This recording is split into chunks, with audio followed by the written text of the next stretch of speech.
মেট্রোপলিটনে হাড়হিম করা হামলা, প্রকাশ্য রাস্তায় তরুণীকে ধারালো অস্ত্র দিয়ে পর কোপ দাবি প্রত্যক্ষদর্শীদের। এম বাইপাসে গাড়ি থেকে নামছে যে অবস্থায় তরুণী এবং তিনি নামার সঙ্গে সঙ্গে তাকে ধারালো অস্ত্র দিয়ে তাড়া করা হয় এবং তাড়া করে পেছন থেকে তরুণীর হাতে পর ধারালো অস্ত্র দিয়ে কোপ এবং আঘাত করা হয় তার গলাতেও। সেই ছবি আপনাদের সামনে এই মুহূর্তে তুলে ধরছি। একেবারে প্রকাশ্য রাস্তায় মেট্রোপলিটনে হাড়হিম করা ঘটনা, যেখানে গাড়ি থেকে এক তরুণী নামার পরই প্রকাশ্য রাস্তায় তাকে কোপানো হয় এবং বারে তাকে ধারালো অস্ত্র দিয়ে আঘাত করা হয়। সরাসরি এই মুহূর্তে আমাদের সঙ্গে আমাদের দুই প্রতিনিধি ঐশী মুখোপাধ্যায় এবং সৌমিত্র রায় আমাদের সঙ্গে রয়েছে।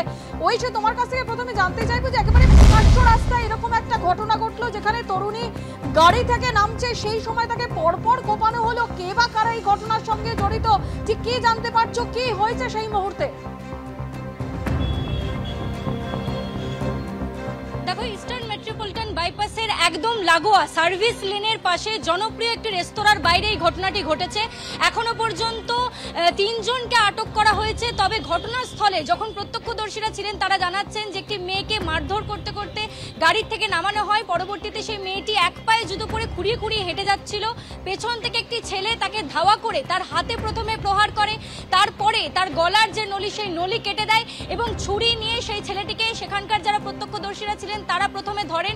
মেয়েটি আস্তে আস্তে একটি ফার্মেসির দিকে এগিয়ে যেতে চাইলে সেখান থেকে ট্যাক্সি করে সেই মেয়েটিকে নিয়ে যায় একজন এবং রক্তাক্ত অবস্থায় সেই মেয়েটিকে তারা দেখতে পায়। আমি আমার ক্যামেরা পার্সন মদন সরকারকে বলবো দেখানোর জন্য। এখনো পর্যন্ত কিন্তু সেই রক্তের দাগ, রক্তের যে ছিটে তা কিন্তু রাস্তায় পড়ে রয়েছে এবং প্রত্যক্ষদর্শীরা যেমনটা জানাচ্ছেন যে একটি মেয়ে এখান দিয়ে আসছিল, হঠাৎ করে তাকে দেখা যায় যে গাড়ি থেকে তিনি নামেন। সেই গাড়িতেই যারা উপস্থিত ছিলেন তারা তাকে প্রথমে মারধর শুরু করেন এবং তার পরবর্তীতে একটি ছেলে তাকে ধাওয়া করে এসে ঠিক এইরকম একটি জায়গায় প্রথমে দেওয়ালে ধাক্কা দেয়, তার পরবর্তীতে তার হাতে ছুরি দিয়ে প্রহার করে এবং তারপরে গলায় সেই গলা ছুরি দিয়ে কিন্তু কেটে দেয়। প্রত্যক্ষদর্শীরা এও বলছেন মেয়েটি রক্তাক্ত অবস্থায় এগিয়ে যেতে থাকে এবং তারপরে প্রত্যেকের থেকে সাহায্য চাইতে থাকে। পাশে যারা উপস্থিত ছিলেন তারা তাকে সাহায্য করে, একটি গাড়িতে করে তাকে হাসপাতালে নিয়ে যাওয়া হয় এবং এখানে যারা প্রত্যক্ষদর্শীরা ছিলেন তারাই কিন্তু সেই ছেলেটিকে এবং সেই ছেলের সঙ্গে তার মা উপস্থিত ছিলেন তাদেরকে ঘেরাও করে।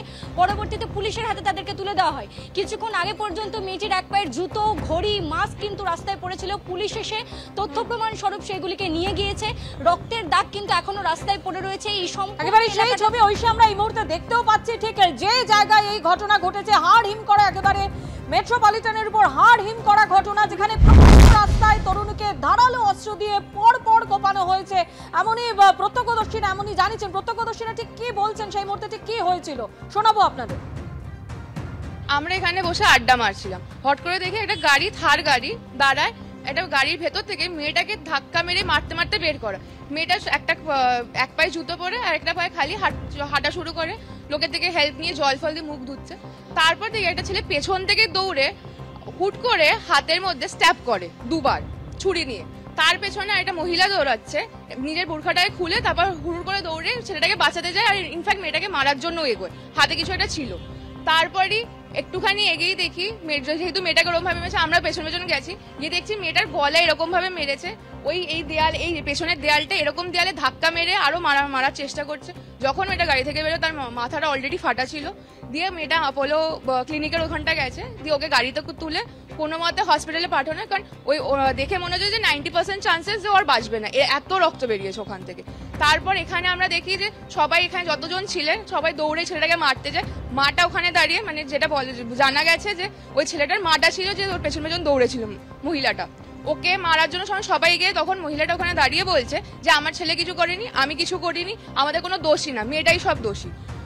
দিয়ে গলার নলি কেটে দিয়েছে এবং হাতে কেটে দিয়েছে। হ্যাঁ, এরকম বাজেভাবে মানে যে পুরো এখান থেকে জামা কেটে পুরো রক্ত হুড় করে রক্ত বেরোয়, গলার এখান থেকে পুরো রক্ত, পায়ের বাজে অবস্থা, পা দিয়ে রক্ত বেরোচ্ছে, মানে খুব বাজে অবস্থা ছিল মেয়েটা। আমি জাস্ট আমার ভাইকে নিয়ে এখান থেকে বেরোচ্ছি, ঠিক আছে, এখান থেকে বেরিয়েছি। আমি জাস্ট মেয়েটাকে দেখলাম ধাবার সামনে রক্তাক্ত অবস্থা, মানে এখান থেকে এটা পুরোটা কাটা, এইখান থেকে এতটা কাটা, মানে এমনই অবস্থা, মেয়েটা হাঁটতে পারছে না। উনি কোনো রকমে জাস্ট দৌড়ে ওখান থেকে এসছে, মহিলা ওনাকে জাস্ট গাড়িতে তুললো, নিয়ে হসপিটালে বেরোলো। আমি যতক্ষণে ছেলেটার কাছে গেলাম, ছেলেটাকে ততক্ষণে নিজের মা, যে ছেলেটা মেরেছে সেই মেয়েটাকে প্রোটেক্ট করছে, লিটারালি এরম ভাবে প্রোটেক্ট করছে যে তার ছেলে একদম নির্দোষ, কিচ্ছু